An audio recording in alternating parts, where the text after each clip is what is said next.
Hi everybody, how are you today? Welcome to the series Being a Conscious Parent, and today we are talking about meltdowns, or commonly known as tantrums. I think every parent encounters tantrums or meltdowns with their children, which is so necessary for them. Now, when I say this, you are going to look at me like, how can the tantrums or the meltdowns be necessary? When my younger daughter was 2 years old and she had a meltdown, I did not even realize how that meltdown was taking me into my own meltdown. So when the parent goes into a meltdown along with the child, then we cannot consciously handle this situation. So it becomes extremely important for us to understand what is happening within this child when a meltdown is happening, and also what is happening within us when the meltdown is happening. Keeping both this in mind, we are able to go through this process of the meltdown in a conscious way. So let's first talk about why is the child having a meltdown. So the child, that is your toddler, is having to cope with so many challenges every day. The tasks that they do, the situations they are in may seem very small for us because we've already been through that, but for them it is a big deal. So when they are coping through these challenges, they are developing some stress hormones. So when stress hormones are developing within them, big emotions are coming up.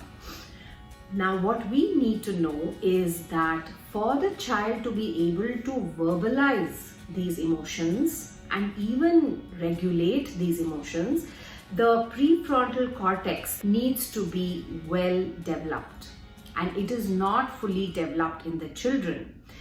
And so we are going to have to lend them our prefrontal cortex so that we can regulate that situation. By the child going through this meltdown, they are actually coming into a state of equilibrium within themselves. So you're understanding now that there's so much that is happening within the child when the meltdown is happening. Now, what is happening within us when this meltdown is happening? It is taking us to through a road of nostalgic memories of belief systems and cultural conditionings and the shoulds and the expectations that were in us. All that is coming up and like, this should be, but this is not it. So we are in resistance with what is happening in the now. What we want to understand to make this whole process conscious is that when a meltdown is happening, you want to understand that this is not reflecting your parenting skills in any way. In fact, it is nothing to do with you. The children are not intentionally throwing this tantrum or having a meltdown. It is not their intentions. Do you think that they are enjoying this process?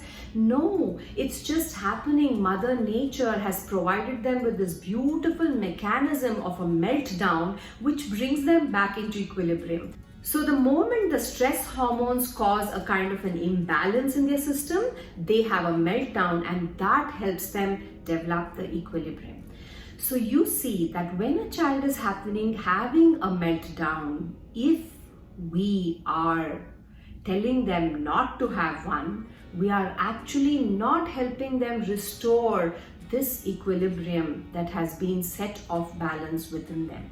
What is it that we can do to make this whole process conscious? First of all, understand what's happening within the child. What is that? There is also an unmet need underneath this meltdown. So can I get into that and see what is the unmet need in the child? The unmet need can be as simple as food, that is hunger, or lack of sleep, or just any emotion that has come up through the process of their coping with their challenges. They are not in equilibrium. So understanding what's happening within them, understanding what's happening within me. Where am I going? Why am I creating these meltdowns? That is a mini meltdown that is happening within me. Why is that happening? So once you are attuned to your child and to yourself, now you can see what is happening for really what is happening, and hold the space for your child to go through this process of the meltdown so that they can reach that state of equilibrium. There are some tips that you can use when you are in the middle of a meltdown. First of all, acknowledge that there is this anger or frustration within this child. Second, accept the emotion that is arising within the child.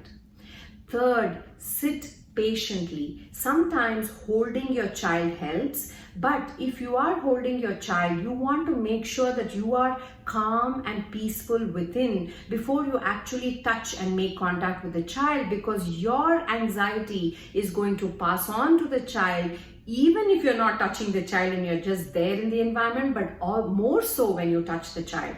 So that means before you hold the child, you want to come into a space of calm and peace. And how do you do this? You can do it by aligning with your breath, taking a deep breath in and breathing out fast if you're really anxious, or just a breath in and out and being aware of the breath. Even one breath can bring you into the present moment, and you know exactly what's happening here. You identify your child's needs and you're able to take this whole process of the meltdown in a conscious way. We parents, we usually ask the question how to deal with a meltdown or a tantrum, and what I want you to do here is to reframe this whole question. How can I help regulate in this situation? So reframing this question from how to deal to how to regulate is going to help us lend our prefrontal cortex to the child so that they can use it to regulate themselves. And it becomes very important that we notice our body language, our facial expressions, because all these are helping the child self-regulate. So make sure you are aligned to your whole body, mind, and your being that is within in calm and peace.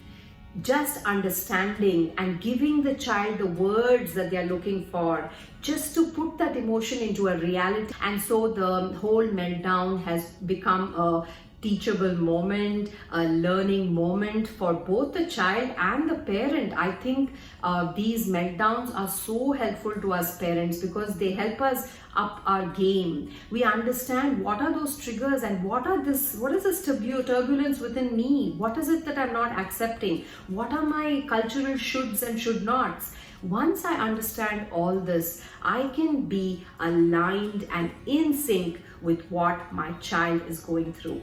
So I really hope this has helped you understand what a meltdown is and what you can do in a meltdown, and start using those meltdowns to up your game. Thank you for listening, and until next time, stay calm and centered. Bye-bye.